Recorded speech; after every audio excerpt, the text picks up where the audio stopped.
Assalamualaikum warahmatullahi wabarakatuh.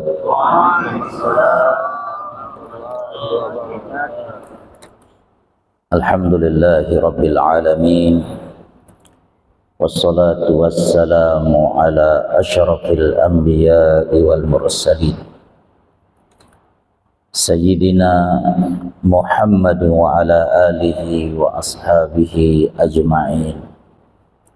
La haula wa la quwwata illa billahil aliyyil azim. Amma ba'du. Kaum muslimin dan muslimat, hadirin dan hadirat rahimakumullah. Puji syukur kita panjatkan kehadirat Allah Subhanahu wa taala. Kembali Allah Subhanahu wa taala pertemukan kita di majelis yang mulia ini dalam keadaan sehat walafiat. Mudah-mudahan Allah Subhanahu wa taala panjangkan umur kita dan kelak husnul khatimah. Salawat beriring salam semoga tercurah kepada baginda Rasulullah sallallahu alaihi wasallam. Semoga kita semua kelak mendapatkan syafaat dari baginda Rasulullah sallallahu alaihi wasallam. Jamaah rahimakumullah.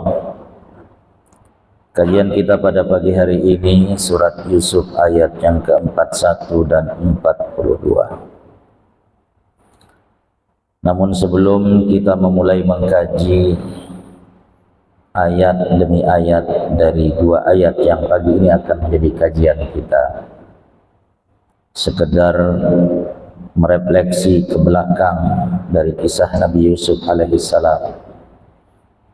Sebagaimana kita ketahui bersama bahwa Nabi Yusuf alaihissalam di ayat yang ke-33 mengatakan qala rabbis sijnu ahabbu ilayya mimma yad'unani ilaih. Beliau lebih memilih untuk masuk penjara dibandingkan dengan memilih untuk di luar penjara. Namun kemudian beliau dituduh dengan tuduhan yang macam-macam. Maka masuklah beliau ke dalam penjara. Di dalam penjara beliau ditemani oleh dua orang. Dua orang yang menemani beliau di dalam penjara ini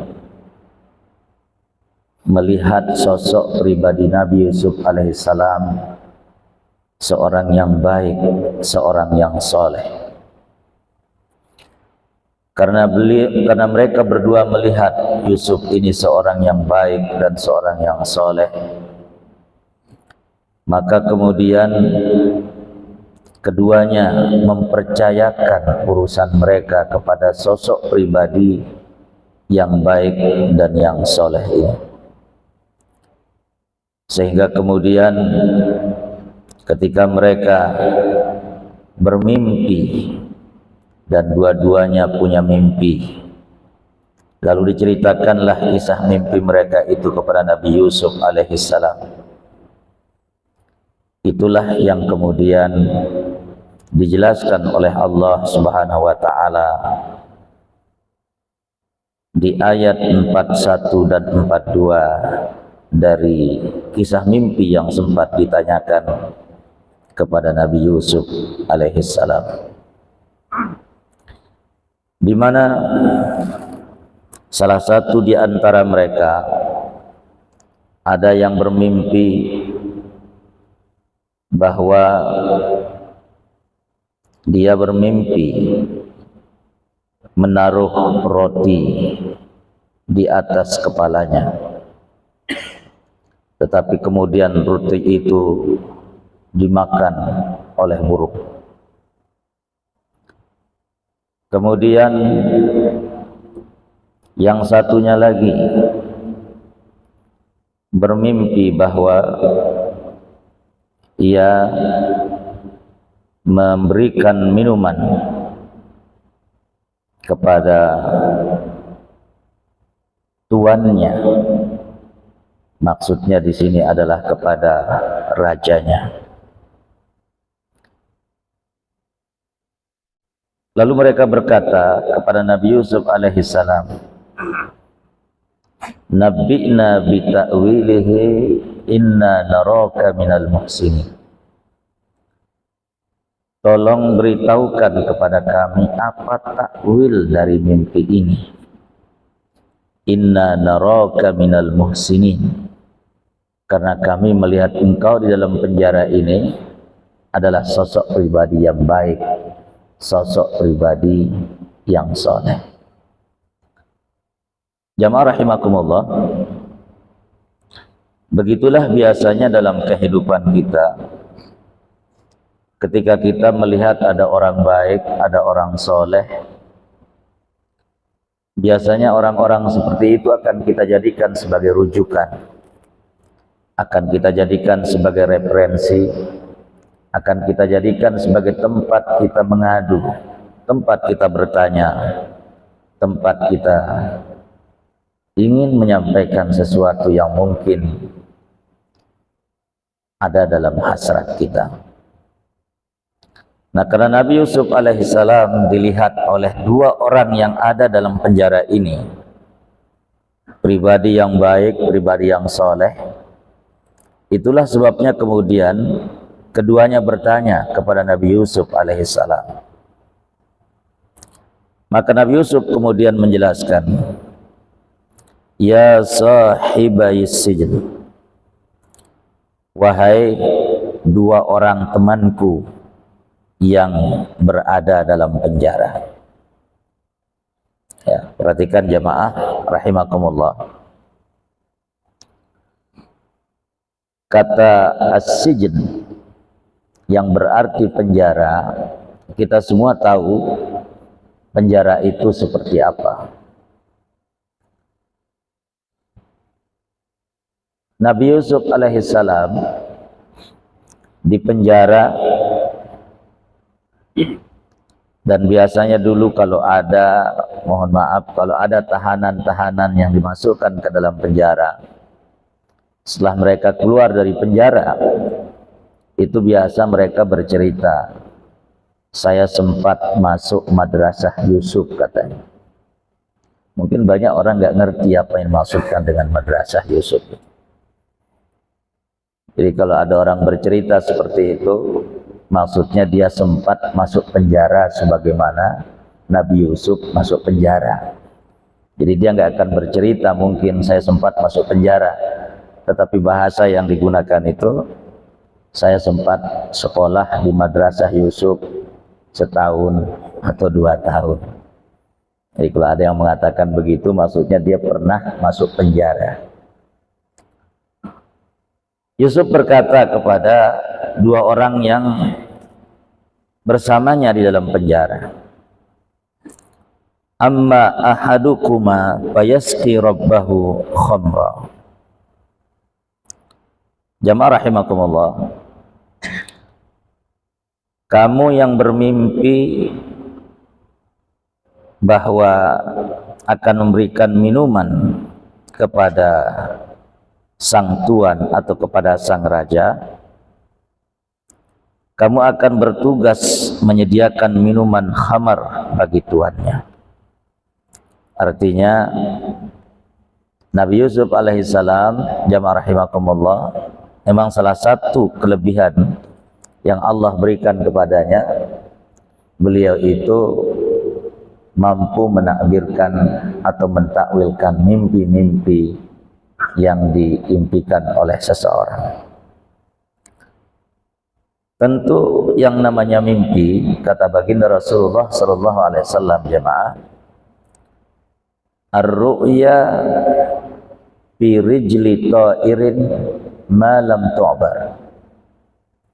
Mimpi itu berada di kaki burung selama ia belum ditakbirkan, selama ia belum ditakwilkan, selama ia belum ditafsirkan. Artinya bahwa mimpi memang ada mimpi yang disebut dengan ru'yah as-sadiqah, mimpi yang betul-betul menjadi kenyataan. Ada mimpi yang gairu sadiqah, mimpi yang tidak menjadi kenyataan. Bahkan ketika nanti sang raja bermimpi, para ahli dan tafsir mimpi ada di antara mereka yang mengatakan adghasu ahlam, itu hanya mimpi-mimpi kosong, mimpi-mimpi yang tidak makna, yang tidak punya makna dan tidak punya arti. Tetapi ada mimpi-mimpi yang memang mimpi itu ru'yah shadiqah, mimpi yang betul-betul menjadi kenyataan. Dan yang namanya mimpi, jamaah rahimakumullah, tadi Nabi mengatakan ar-ru'ya fi rijli ta'irin ma lam tu'bar, mimpi itu masih berada di kaki burung selama ia belum ditakwilkan dan ditafsirkan. Artinya mimpi-mimpi itu dia masih bebas di atas udara yang bebas dan belum punya makna-makna tersendiri selama mimpi-mimpi itu belum ditakwilkan, ditafsirkan oleh orang-orang yang betul-betul ahli dalam takwil mimpi itu. Ada ulama-ulama yang memang ahli dalam takwil mimpi. Misalnya ada satu ulama yang terkenal namanya Ibnu Sirin. Judul kitabnya Tafsiru Ahlam, takwil mimpi atau tafsir mimpi-mimpi. Dan semua kita ini pasti sering bermimpi, jamaah rahimakumullah. Tetapi mimpi-mimpi itu apakah ru'yah shadiqah, mimpi yang betul-betul datang dari Allah dan akan menjadi kenyataan ataukah tidak? Maka terkadang banyak di antara kita ketika dia bermimpi, dia melakukan googling kira-kira apa makna dari mimpi-mimpinya. Dia searching, ya, melihat atau mencari bukunya Ibnu Sirin mungkin untuk mengetahui apa makna dari mimpi yang dia lihat dalam tidurnya. Nah, kisah Nabi Yusuf alaihissalam bersama dua orang sahabatnya yang berada dalam penjara ini, karena memang Allah Subhanahu wa taala berikan kelebihan kepada beliau, maka beliau berkata kepada salah satu di antara mereka, amma ahadukuma fayasqi rabbahu khamra, adapun salah satu di antara kalian, maka dia akan bertugas menyediakan minuman khamar bagi tuannya. Artinya ia akan mendapatkan kemuliaan menjadi pelayan sang raja. Wa ammal akharu fayuslabu fata'kulut tayru min ra'sihi, adapun yang satunya lagi, kata beliau, maka dia akan disalib lalu burung memakan sebagian kepalanya. Qudiyal amrul ladzi fihi tastabtiyan. Ya, perhatikan jamaah rahimakumullah. Ini pernyataan Nabi Yusuf alaihissalam kepada dua orang temannya ini. Qudiyal amrul ladzi fihi tastabtiyan, kata beliau,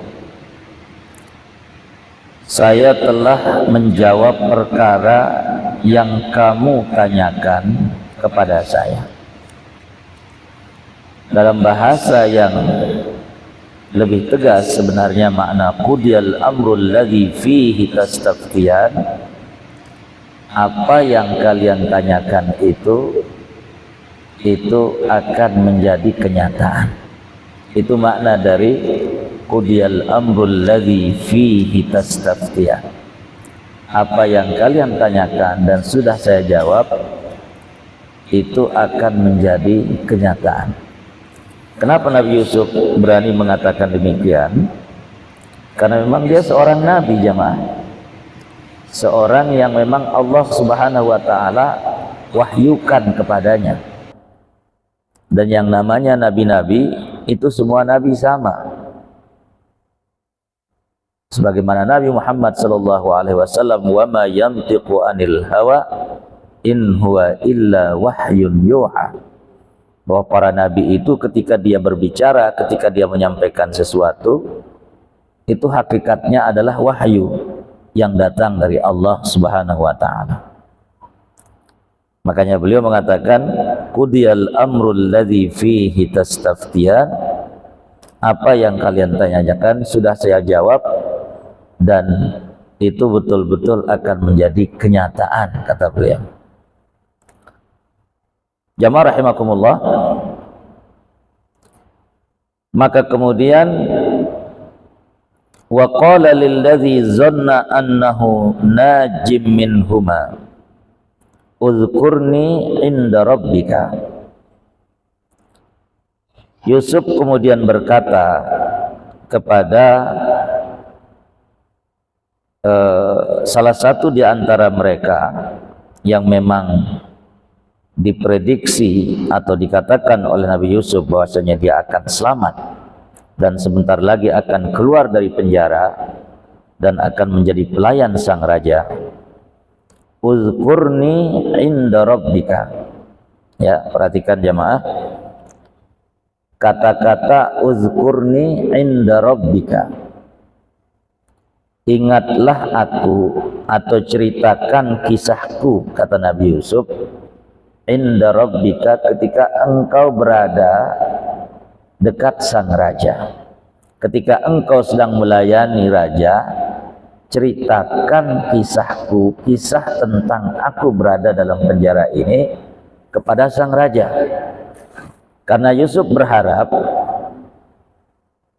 beliau karena merasa sebagai orang yang benar dan masuk penjara karena ia merasa terzalimi, ia minta kepada temannya yang berada dalam penjara ini untuk menceritakan kisah sebenarnya kepada sang raja. Siapa tahu ia cepat-cepat dikeluarkan dari penjara. Jadi wa qala lilladzi zanna annahu najim minhuma uzkurni inda rabbika. Ya, perhatikan jamaah. Yusuf berkata, terangkanlah keadaanku ini kepada tuanmu, ya. Uzkurni inda rabbika. Dari kata Rabb dalam ayat ini jangan diartikan sebagai Tuhanmu, tetapi di sini diartikan sebagai Tuan. Ya, beda antara Tuhan dengan Tuan. Ya. Kita sering tentunya menerjemahkan kata Rob itu dengan Tuhan, dan memang itu tidak salah, dan itulah salah satu makna utama dari kata Rob. Misalnya kita mengatakan alhamdulillahi rabbil alamin, segala puji bagi Allah rabbil alamin, Tuhan semesta alam. Kata Nabi Yusuf kepada salah seorang yang bermimpi dan akan menjadi pelayan raja ini, uzkurni inda rabbika, terangkan kisahku ini kepada Rabbmu, maksudnya kepada Tuanmu, kepada Rajamu. Karena Rabb bukan hanya sekedar bermakna Tuhan, tetapi juga Rabb bisa bermakna Tuan. Ya, Tuan itu artinya pemilik. Makanya ketika kita mengatakan alhamdulillahi rabbil alamin, segala puja bagi Allah, Rabb, pemilik alam semesta ini, ya, pemilik, Tuan atau Tuhan, itu diantara makna kata Rabb. Maka wajar Nabi Yusuf berkata kepada qala lilladzi zanna annahu najim minhuma uzkurni inda rabbika. Ya, mohon maaf ya rahimakumullah, kalau Inilah pentingnya kita belajar tafsir tentunya. Kita kalau misalnya yang awam ini, kalau kita mendengar kata Rob, itu biasanya kita pasti akan merhatikannya Tuhan. Loh, kok Nabi Yusuf ini berkata kepada temannya yang ada dalam penjara, ingatlah aku ketika engkau berada dekat dengan Tuhanmu. Itu kalau kita artikan Rob dengan Tuhan, berarti Nabi Yusuf ini mengakui dong ada Rob, ada Tuhan selain Allah Subhanahu wa Ta'ala. Ya, maka sekali lagi ini perlu dijelaskan makna uzkurni inda rabbika, ingatlah aku atau ceritakan tentang kisahku ketika engkau berada dekat dengan Tuanmu, yaitu dengan rajamu, karena dia akan bertugas sebagai pelayan raja, memberikan minuman kepada sang raja. Berarti kan dia sangat dekat dengan sang raja, karena dialah yang menuangkan minuman kepada sang raja ketika sang raja membutuhkan minuman apa-apa. Jamaah rahimakumullah, itulah makna dari uzkurni inda rabbika. Tapi apa yang terjadi setelah temannya yang satu ini keluar dari penjara, kemudian betul-betul ia bertugas menjadi pelayan raja, fa ansahus syaitanu dzikra rabbih. Tapi kemudian setan membuat dia lupa, sehingga setiap hari ketika ia melayani raja, memberikan minuman kepada sang raja, teman Yusuf yang berada dalam penjara ini lupa bercerita tentang satu temannya yang ada dalam penjara, yang terzolimi masuk penjara. Ya, itu makna fa ansahu syaitanu dzikra rabbih. Dia dilupakan oleh syaitan untuk mengingatkan atau bercerita kepada sang raja, kepada tuannya. Maka ujung-ujungnya falabitha fis sijni bid'a sinin. Maka Yusuf alaihissalam kemudian menetap di dalam penjara bid'a sinin, itu beberapa tahun lamanya. Jadi tentu ini skenario Allah Subhanahu wa Ta'ala, jemaah. Skenario Allah yang membuat temannya tadi dilupakan oleh setan untuk bercerita kepada sang tuan atau kepada sang raja. Itu skenario Allah Subhanahu wa Ta'ala agar Nabi Yusuf alaihissalam tetap berada dalam penjara beberapa lama, dan tinggallah ia di penjara itu sendirian, karena dua temannya yang satunya itu memang dihukum pancung, dihukum mati, yang satu lagi kemudian betul-betul menjadi pelayan sang raja. Jamaah rahimakumullah, setelah Nabi Yusuf alaihissalam bertahun-tahun masuk dalam penjara, dan kita semua akan tahu bagaimana nanti ending dari cerita Nabi Yusuf alaihissalam yang berakhir dengan happy ending, berakhir dengan cerita yang luar biasa indahnya. Namun semua kisah yang Allah Subhanahu wa Ta'ala ceritakan dalam Al-Quran, perhatikan jemaah, hanya ada satu cerita yang Allah Subhanahu wa Ta'ala sebutkan dengan ahsanal qasas, cerita indah, cerita yang luar biasa ahsan, cerita yang luar biasa bagus, yaitu hanya dalam kisah Nabi Yusuf alaihissalam. Dalam Al-Quran Allah Subhanahu wa Ta'ala banyak bercerita, bahkan ada satu suratnya itu nama suratnya Al-Qasas, di mana Al-Qasas itu bentuk jamak dari kata kisah. Kisah itu artinya cerita, jamaknya adalah Al-Qasas, kisah-kisah atau cerita-cerita.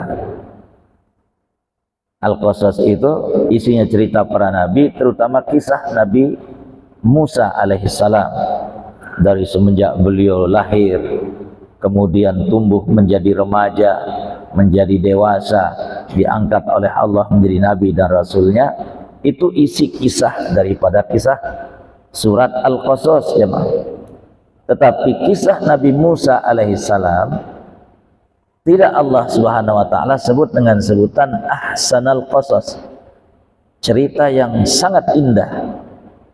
Hanya surat Yusuf yang Allah Subhanahu wa taala sebut di awal-awal surat Yusuf dengan sebutan ahsanal qasasi ya. Kalau kita lihat di awal-awal surat Yusuf, jamaah rahimakumullah, Allah Subhanahu wa taala mengatakan di ayat yang ketiga, nahnu naqussu 'alaika ahsanal qasasi bima auhayna ilaika hadzal Qur'an. Kami akan ceritakan kepadamu wahai Muhammad ahsanal qasas, cerita terindah, cerita yang mengharu biru. Bima auhayna ilaika hadzal Qur'an, inilah cerita terindah, cerita yang mengharu biru, cerita yang betul-betul berakhir dengan happy ending, sehingga kemudian Allah menyebutnya dengan sebutan ahsanal qasasi, cerita yang luar biasa indah. Dan itu hanya terdapat dalam kisah Nabi Yusuf alaihissalam. Jamaah rahimakumullah, perhatikan jamaah rahimakumullah. Tadi Allah Subhanahu wa taala mengatakan fa ansahu syaitanu dzikra rabbih. Syaitan kemudian melupakan dia atau membuat ia lupa untuk bercerita kepada tuannya atau kepada rajanya. Dalam hidup ini jamaah rahimakumullah,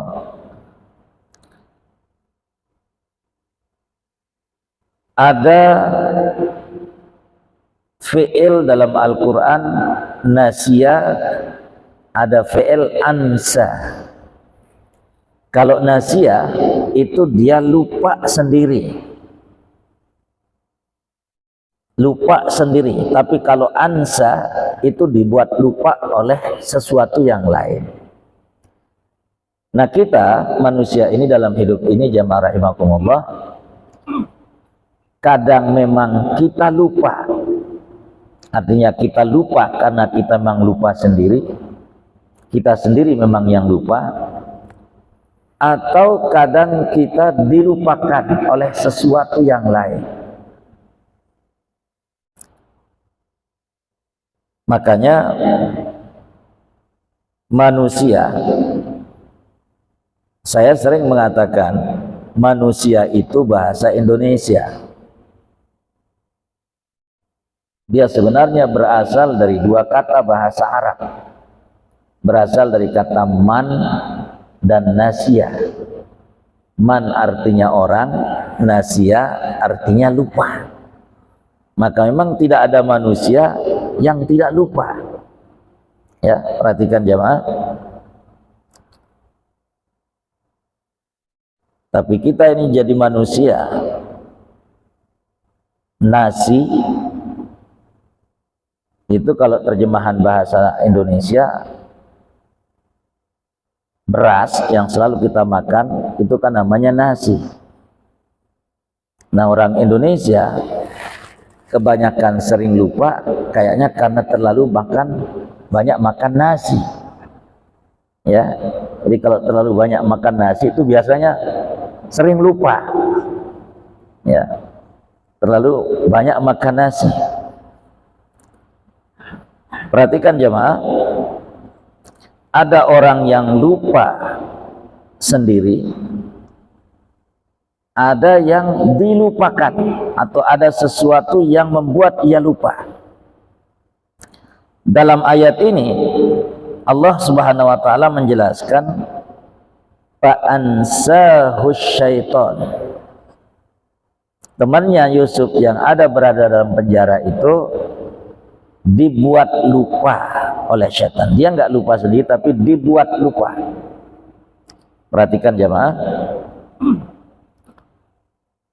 Artinya salah satu pekerjaan setan itu adalah membuat manusia ini lupa kepada Allah Subhanahu wa taala, lupa mengingat Allah Subhanahu wa taala, lupa beribadah kepada Allah Subhanahu wa taala. Memang itu pekerjaannya setan. Makanya di surat An-Nas ketika Allah menjelaskan qul a'udzu birabbin nas malikin nas ilahin nas min syarril waswasil khannas alladzi yuwaswisu fi sudurin nas minal jinnati wan nas. Ya. Jadi orang bisa lupa itu dari ada sesuatu yang buat dia lupa. Dalam hal ini setan, dan setan itu jamaah rahimakumullah bisa berupa sesuatu yang tidak kelihatan dari bentuk jin, wanas, dan juga setan itu kadang bisa berbentuk manusia. Ya, bisa berbentuk manusia. Mohon maaf, saya sering mengatakan kalau kita tergoda oleh setan, cukup kita membaca a'udzubillahi minasyaitonirrajim, insyaallah setannya hilang. Itu kalau setannya dalam bentuk jin, sesuatu yang tidak kelihatan. Tetapi kalau setannya dalam bentuk manusia, ini sering walaupun dibacakan a'udzubillahi minasyaitonirrajim, setannya nggak hilang-hilang. Ya, mohon maaf, saya sering mengatakan misalnya saya sedang berada di hotel malam-malam, lalu kamar saya jam 2 diketuk oleh seseorang. Begitu saya buka, ternyata seorang perempuan cantik rupawan. Ini dibacain auzubillahi minasyaitonirrajim nggak bakalan hilang itu. Ya, apalagi wah mulai bergolam-golam. Selaku apa-apa hirup isi. Auzubillahi minasyaitonirrajim, apa-apa saya bawa nih hirup isi. Enggak bisa. Nah, itu bisa melupakan jemaah. Bisa melupakan. Itulah sebabnya Allah Subhanahu wa taala selalu mengajarkan kepada kita a'udzubillahi minasyaitonirrajim. Aku berlindung kepadamu ya Allah dari segala godaan setan baik setan yang kelihatan maupun yang tidak kelihatan. Karena jamaah rahimakumullah, fa ansahu syaitanu dzikra rabbih, dia dilupakan oleh setan untuk mengingat, menerangkan kisah Nabi Yusuf ini kepada sang raja. Setanlah sekali lagi yang sering membuat manusia itu lupa. Falabitha fis sijni bid'a sini, maka Nabi Yusuf alaihissalam pun kemudian tetap berada di dalam penjara beberapa tahun lamanya. Kisahnya nanti kemudian Allah akan sebutkan pada ayat-ayat berikutnya jemaah. Bagaimana kemudian Nabi Yusuf alaihissalam berhasil menakwilkan mimpi sang raja. Maka kemudian beliau menjadi seorang yang dekat dengan raja. Lalu kemudian beliau diangkat menjadi bendahara negara, sehingga kemudian beliau yang semula, ya saya sering mengatakan, yang semula 0, 0, orang yang enggak dikenal dan bukan siapa-siapa, kemudian berubah menjadi 0, menjadi hero, ya, menjadi pahlawan, menjadi seorang yang sangat luar biasa. From zero to hero. Beliau menjadi seorang yang sebelumnya bukan siapa-siapa, kemudian menjadi siapa. Itu nanti happy ending dari kisah Nabi Yusuf alaihissalam ini. Tentu jamaah rahimakumullah, kisah Nabi Yusuf alaihissalam ini seharusnya memang menginspirasi kita bahwa ketika kita berada dimanapun jua, kita harus tetap berusaha menjadi orang baik, berusaha menjadi orang-orang yang tidak pernah lupa dengan Allah Subhanahu wa Ta'ala. Kita tahu bagaimana kisah orang-orang yang pernah masuk penjara, yang kemudian di dalam penjara ia begitu menginspirasi teman-temannya yang ada di penjara itu. Lalu kemudian ia menjadi sebab orang-orang kemudian mendapatkan hidayah untuk mengenal Islam, mengenal kebaikan setelah berada di dalam penjara. Saya mohon maaf jamaah rahimakumullah, saya pernah masuk penjara. Ya, saya mau lihat wajah-wajah. Saya pernah masuk penjara. Pernah dengar nggak saya masuk penjara? Hah? Belum? Coba buka YouTube saya. Ya, pasti di sana ada tulisan TGT masuk penjara. Maksudnya saya pernah ceramah di penjara maksudnya. Ya. Jadi ketika saya masuk penjara, kebetulan saya ceramah di LP sini nih, isinya perempuan semua. Subhanallah. Ketika saya masuk di sana, gambaran saya itu yang di penjara itu perempuan-perempuan yang beringas-beringas wajahnya, perempuan-perempuan yang dalam benak saya itu yang apa namanya, wajahnya mungkin wajah-wajah para penjahat. Tapi begitu saya masuk, saya heran.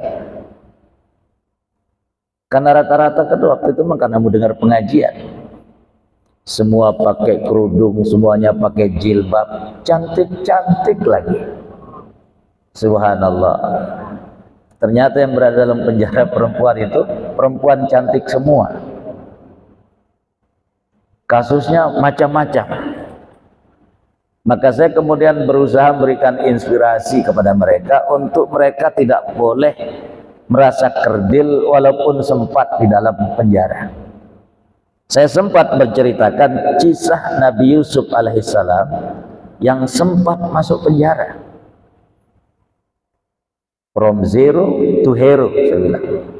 Yang semula dia bukan siapa-siapa, kemudian menjadi siapa. Dari seseorang yang sempat, ya dalam tanda kutip, kalau orang masuk penjara itu kan kesannya narapidana. Tetapi kemudian setelah ia keluar, ia menjadi seorang yang berkuasa di tengah-tengah negara. Jadi jamaah rahimakumullah, dulu saya sering bertemu dengan banyak orang ketika saya berada di Jakarta, dulu waktu masih kuliah di Jakarta.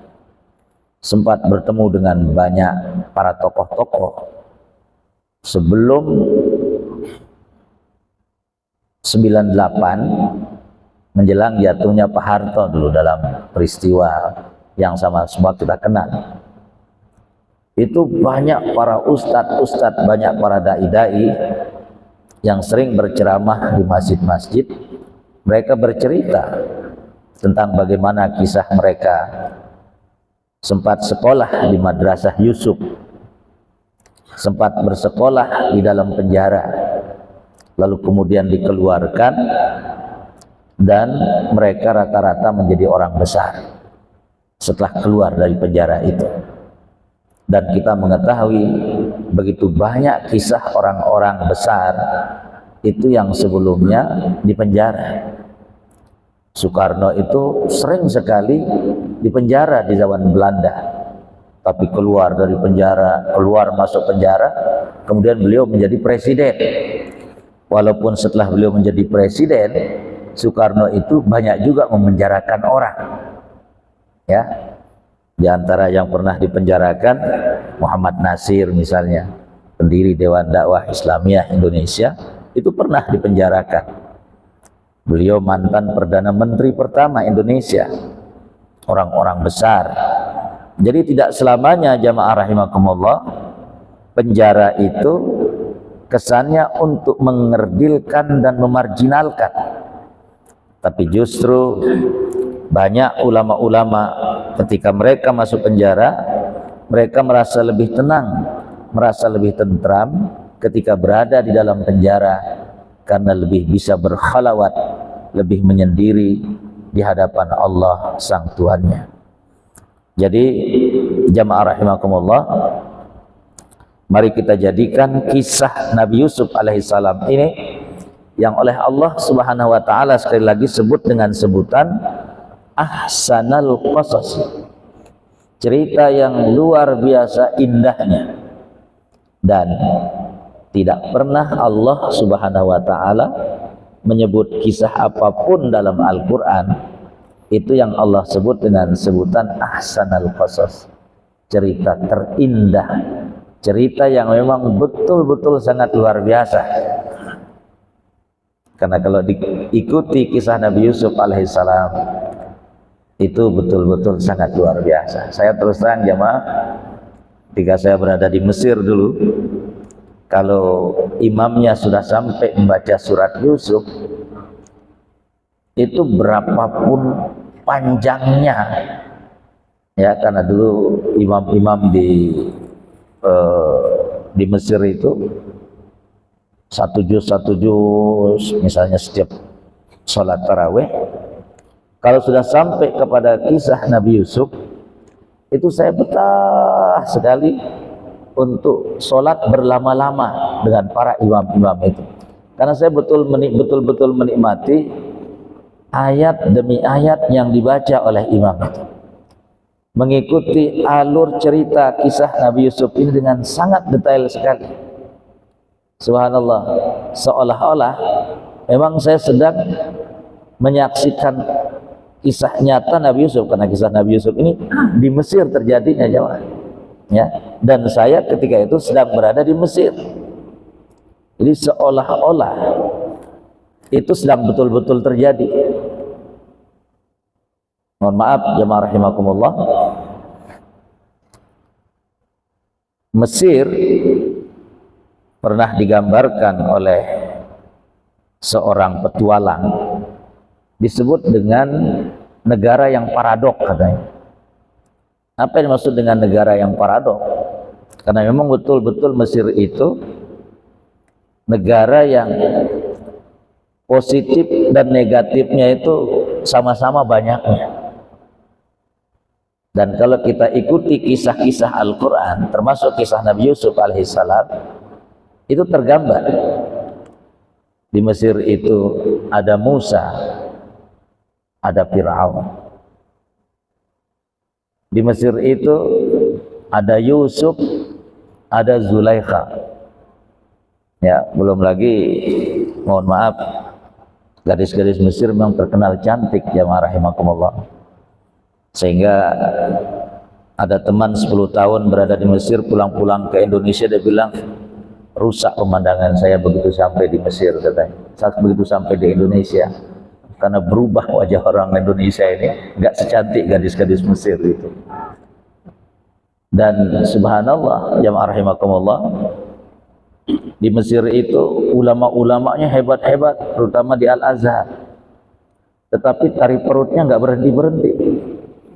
Makanya saya bilang gitu, negara yang sangat paradok, ada kebaikan, ada juga keburukan. Makanya di Mesir itu sering kita mengingatkan teman-teman mahasiswa, hati-hati di Mesir kalau nggak salah, kalau salah-salah dalam memilih pergaulan dan teman, itu bisa-bisa salah jalan, karena di Mesir ada orang baik, ada juga yang nggak baik. Ada Yusuf, ada Zulaiha, ada Musa, ada Fir'aun. Ya, semua serba ada di Mesir itu. Oleh karena itu, jamaah rahimakumullah, tentu sebuah kisah-kisah ini mari kita jadikan sebagai inspirasi dalam hidup kita, agar kiranya dalam posisi apapun kita harus tetap yakin selama kita benar, maka insya Allah semua akan berakhir dengan happy ending, akan berakhir dengan cerita yang betul-betul mengharu biru, sebagaimana kisah Nabi Yusuf alaihissalam. Itulah kajian kita pada pagi hari ini. Alhamdulillahirabbil alamin, hamdan yuafi ni'amahu wa yukafi'u mazidah. Ya Rabbana lakal hamdu kama yanbaghi li jalalika wa 'azimi sultanik. Allahumma salli ala sayyidina Muhammad wa ala alihi wa ashabihi wa sallam. Allahumma bika asbahna wa bika amsayna wa bika nahya wa bika namut wa ilaikan nusyur. Allahumma inna nas'aluka khaira hadzal yawm wa khaira ma ba'dahu, wa na'udzu bika min syarri hadzal yawm wa syarri ma ba'dahu. Rabbana atina fid dunya hasanah wa fil akhirati hasanah wa qina adzabannar. Wa sallallahu ala sayyidina Muhammad wa ala alihi wa ashabihi wa sallam. Walhamdulillahi rabbil alamin bi sirril Fatihah.